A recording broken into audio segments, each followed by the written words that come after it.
I find it very interesting that something that us as hearing people might call disability has created its own culture.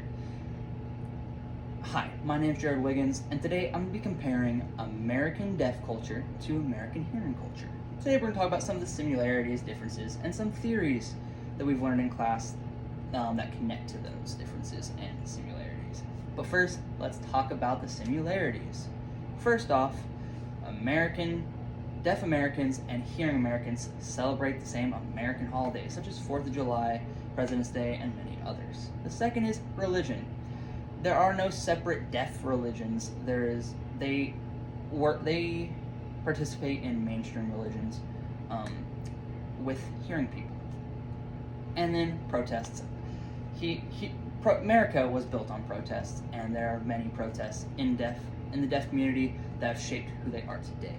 Now, let's talk about the differences. Formality. See, if I was going to describe someone, I will sway away from certain words because we perceive it as rude or insensitive. In the deaf community, there's not that same stigma. They describe what they see because that's what they see, and that's how they perceive the world. Now let's talk about collective versus individualistic. The deaf community is very collective. They work together to build their community, and they care more about the deaf community than the deaf individual. Well, in America, we are very individualistic. Now, here's one of the biggest clashing issues between deaf individuals and hearing individuals. Is it a disability or a part of their identity? Well, as a hearing person, we might argue that it's a disability because they don't have the ability to hear like us. While they argue that it is part of their identity and they don't view it as a disability. Now, let's move into some of the theories that support some of these facts that I just gave.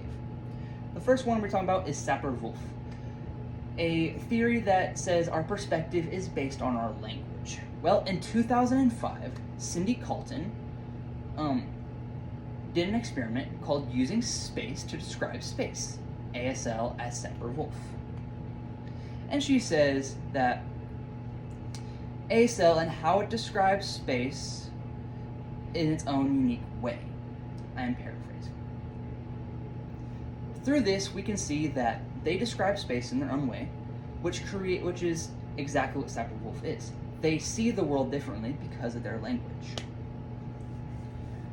The second one we're going to talk about is value orientation theory. Value orientation theory states that every culture takes a unique approach to 5 different questions, and that's how the culture is different than others. Well, today we're going to focus on relational aspects. In 2022, Joanna Cripps, in an article called What is Deaf Culture, states that communication is not a barrier for deaf people when interacting with deaf people. Through this, and reading this article, I found that deaf people are are always trying to come together. There's schools for deaf and hard of hearing individuals, and they talk about deaf community as its own area. And they build their community based on the hard of hearing and deaf. And the final theory we're talking about is the cultivation theory. Cultivation theory states that stereotypes are created by or focused on in the media. And this is so clear in the case of King James versus Elizabeth Zitcher. In 1988, the first deaf university needed a new president. And beforehand, it has had no deaf president. All the presidents have been hearing individuals. Well, the board voted in Elizabeth Zitcher, who was hearing, and not only just hearing, couldn't use ASL, didn't know sign language. So there was a week-long protest from the students, and eventually they brought King James in, and then he became the first deaf president of that school. And the reason I'm bringing this up is in an article from 2005 by Handspeak, they discussed that the board chair, Spillman, was claimed to say that deaf people are not ready to participate in a hearing world.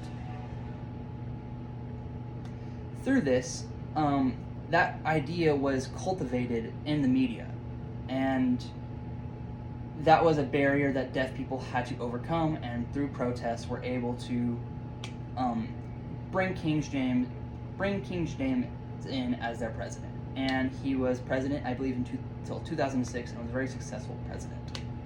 So today we've talked about similarities, differences, and theories on about the differences between comparing and contrasting deaf culture and hearing culture in America. Thank you so much for your time, and have a great day.